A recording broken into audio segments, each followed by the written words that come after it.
People don't understand their natural advantages, and they don't use them. So that's bad, number one.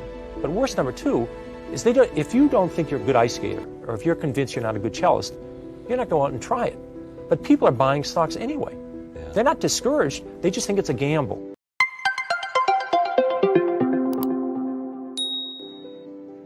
We begin with Peter Lynch. Time magazine has called him America's #1 money manager. During the 13 years he headed the Fidelity Magellan Fund, it was a top-ranked general equity mutual fund. His new book, Beating the Street, offers advice on picking stocks and maximizing profits, and he's here to talk to us about a lot of things. You wrote a book called One Up on Wall Street, and I think that's one of the best-selling books ever about Wall Street, if I'm not correct, and you can correct me. And so why then did you write another book? Okay.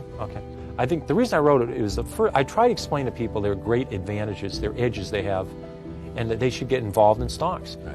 And they should do it on the right basis. This was on the first book. Right. Yeah. And obviously I didn't make a great impression because the percent of people's assets involved in the stocks has gone down. In 1960, people had 40% of their financial assets, including their house, in stocks and mutual funds. In 80, that was down to 25%. It's now down to 17%. And why do you think that is? Well, I think people, in the decade of the 80s was the best decade this century for stocks. I think people managed to lose money in the 80s doing it themselves because their methods were so flawed.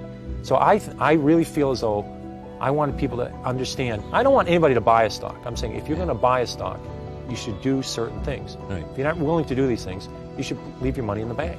Your philosophy is simple, and I'm remembering this from the previous book. I think we're now talking about the previous book. Correct. Your philosophy was, if you find something that you identify with. I remember there was a story of your wife and her hose. Yeah. Your wife kept saying, these are legs. Oh, you got it. Yeah. Legs and panties. Your wife said, these are the greatest things I've ever seen. Right. And when your wife said that, you knew that this was a product that was better. Right. You used to stay at La Quinta Motel. Right. And the service was better, whatever was better. Right. The price was good. And the price was good too. And you said, this is a place that I can determine. I, Peter Lynch, can tell that this is a good product, right? That's right. And if these people are making a good product, then their earnings are going to go up, therefore the stock's going to go up. Right. And that's the kind of decision-making process you ought to go through. Right.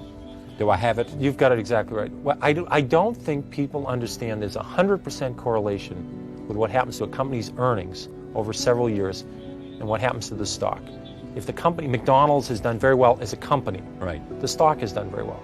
People worry about too much money supply, what's happened to the price of oil, who's the president, who's being nominated for the Supreme Court, it's all the ozone earnings. layer. It has nothing to do. McDonald's earnings go up the next 10 years, the stock will go up. Yeah, but what they will say to you, Peter, is that, as you know, and why am I telling you this, but anyway, it's fun to tell you this, they're telling you that these other things influence the amount of earnings of a particular company. Yeah. If we're in a recession, people are not going to spend as much money on going to the movies or whatever they do. Right. And therefore, you got to pay attention to these other things because they impact on earnings. They are very important, but you have no idea of knowing what they're going to do. Alan Greenspan's the head of the Federal Reserve. Right. He cannot predict interest rates. Yes. He'd be the first to tell you. He can influence them, but he can't predict them. He cannot predict what long-term interest rates are going to be 1 year from now, 2 years from now, 3 years from now. He's even surprised how low they are now. Right. So how am I supposed to predict interest rates? How am I supposed to predict the economy? You certainly remember the recession of 82. Yes. In 1982, we had a 20% prime rate, 14% unemployment, 12% inflation. I don't remember anybody telling me in 1980 or 81 that was going to happen. Yeah. All of a sudden, we had the worst recession since the Depression. I didn't read about it in the paper. So it's crazy to think about these things. Here's a quote from you.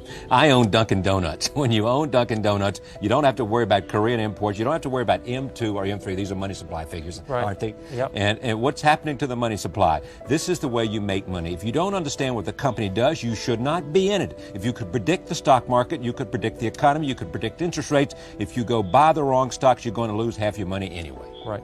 Yeah. I'm saying people have natural advantages. Yeah. Let's say what you do for a living is you're involved in the restaurant industry. Right. You supply paper products. You supply kitchen equipment. You help build restaurants. Right. You saw McDonald's. You saw Chi-Chi's. You saw Chili's. You saw Cracker Barrel. You saw Dunkin' Donuts, Kentucky Fried Chicken, Taco Bell. These are all success stories. These were 40-fold. You made 40 or 50 times your money. You don't need to make that kind of money many times in your life, right? No. That's all you had to do was follow the restaurant industry. Yeah. People are in industries. They're in the publishing industry. They're in the chemical industry, the paper. Why don't they just stay with that industry? You only need a few stocks a decade. How many good stocks do you need a lifetime? Instead of people that are in the restaurant industry, they're buying biotechnology stocks. Right. The people in the chemical industry know nothing about biotech. The people in the chemical industry are buying oil stocks. Right. It's absolutely absurd. So therefore, they go forward and they bet on one stock for a week and a half, and it goes up, and they make $2 on it. Then they sell it, and they buy something else. When 3 years is over, all they've done is generate a lot of commissions, and they've probably lost money. That's a mistake. So your advice is what? If you don't understand a company, if you can't explain it to a 10-year-old in 2 minutes or less, yes, don't own it. Because when it goes down, let's say the stock goes down 2 points. You won't understand what's going on. What do you do? Do you buy more? Do you flip a coin? And chances are your broker doesn't either? He or she certainly doesn't know about it. I mean, who knows what all these things are with auto back planes and mega flops? Who knows what all these So buy what you know. Buy in your industry, buy what you know, buy local companies. Yeah, so suppose you don't have an industry. I mean, you don't really... You buy local companies, companies in your own industry. 10 years after Walmart went public, 10 years after Walmart. 10 years after it went public, it's a 25-year-old company now. Right. You could have bought the stock and made 50 times your money on it. 50 times. This is if you bought it 10 years after it was public already. Yeah. It already gone up 5-fold. So you could have made 250-fold. But I'm saying, let's say you were in a town, they came into it and they said, boy, these prices are great, they're doing terrific, I like the bargains. You checked it out. You spent a little bit of work on it. Yeah. I mean, people are very careful. When they buy a dishwasher, they do some research. They'll put $10,000 in some stock they hear on a bus. So if you did a little bit of research, you say, Walmart's only 10% of the country. They're not even saturated there. Why can't they go to the rest of the country? So this is more of the same? Is it what it is? It's more of the same, plus I show examples. It's a touch more detailed. It actually shows me in action. Right. I picked 21 stocks early in 1992. Right. Some work, some don't. I follow those companies. Some of the companies, the fundamentals deteriorate. Some they improve. I watch those companies go through the year. I also explain the retail industry. I try and make it very simple. And I talk about a wonderful example. Is a 7th grade class. Yeah. The teacher of that read my book, and my first book that you were talking about. Okay. You and I did a show on that in Washington. Right. You remember that show? This is a long time ago. She read the book, and I said, if you made it through 5th grade math, you can do it in the stock market. She says, okay. She started teaching it in 7th grade, 7th grade class. These kids had to study companies. They had to look at their balance sheets to see if they're solvent, and they picked stocks. These stocks were up 69% over 2 years when the market was up only 20. And they picked stocks like Limited, they picked the Gap, they picked Walt. They understood these companies. They also picked IBM. I lost money on that too. I mean, everybody makes mistakes. Everybody did, yeah. But I'm saying this was a school, St. Agnes' School in Arlington, Mass. Right. But in addition, in the decade of the 80s, there's 8,000 investment clubs. These are amateur, sort of average people just investing. These investment clubs, 62% of these clubs beat the market. In the decade of the 80s, only 25% of professionals beat the market. Right, let me go back to one other subject. You're coming back to Fidelity, aren't you?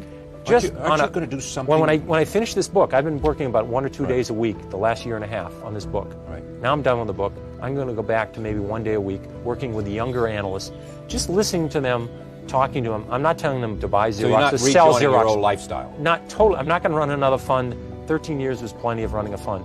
I'm just going to work with younger analysts, let them ask questions, I'll ask them questions. It's going to be a lot of fun. And do you still do you manage any money for anybody other than yourself? No, I manage money with other people for some charities. Right.